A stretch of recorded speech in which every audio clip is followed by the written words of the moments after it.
Dans l'étonnement et l'émerveillement de ce dévoilement, de ce mystère révélé, nous devons être clairs quant à sa nature et sa signification exacte.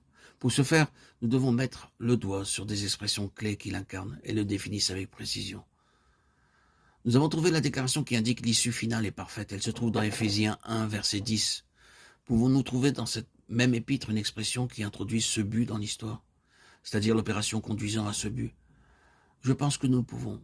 C'est un fragment qui se trouve dans la section qui va du verset 13 au verset 22 du chapitre 2, un seul homme nouveau. Toute cette section est un élargissement de ce fragment et elle devrait être lue soigneusement comme telle. Il y a eu des allusions à ceci dans d'autres épîtres de Paul. Cependant, ici, il rassemble tout ensemble.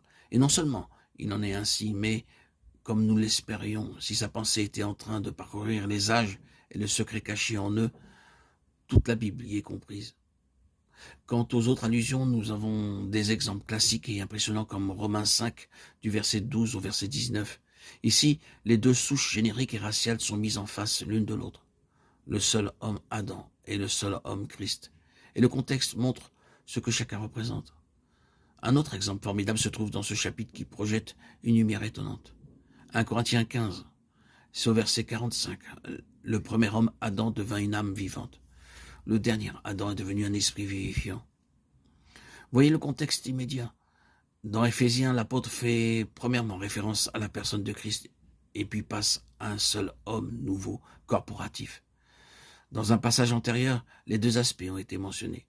1 Corinthiens 12 au verset 3, Jésus, et Jésus est le Seigneur, est mentionné personnellement au verset 12. La proposition ainsi en est-il? L'article se trouve dans l'original. Ainsi, cela induit une identité entre les membres et la tête en vue d'une intention d'expression pratique. Vous êtes le corps de Christ.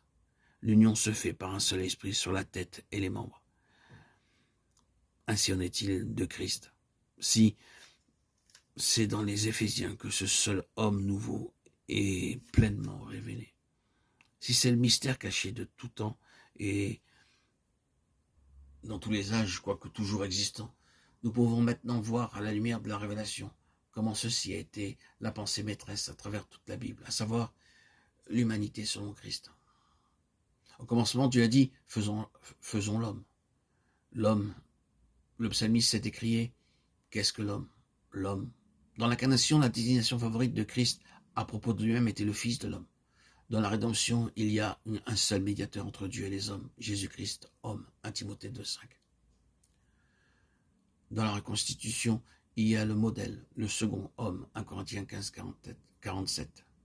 Dans l'exaltation et la gloire, la question du psalmiste trouve sa réponse en Jésus. Qu'est-ce que l'homme? Psaume 8, 5, Hébreux 2, 6. Dans la consommation, il y a un seul homme nouveau. L'homme, dans l'Ancien Testament, il y a des personnes qui annoncent cela. Adam était la figure de celui qui devait venir. Romains 5, 14. Et cet homme, Moïse, Nombre 12, 3. David était un homme selon le cœur de Dieu. Actes 13, 22. Ce sont seulement des exemples pris parmi beaucoup d'autres et leur caractère ou leur fonction présentent respectivement des traits caractéristiques de Christ. Ainsi, à travers toute l'histoire de la Bible, il y a l'ombre d'un homme, à la fois d'une manière individuelle et corporative.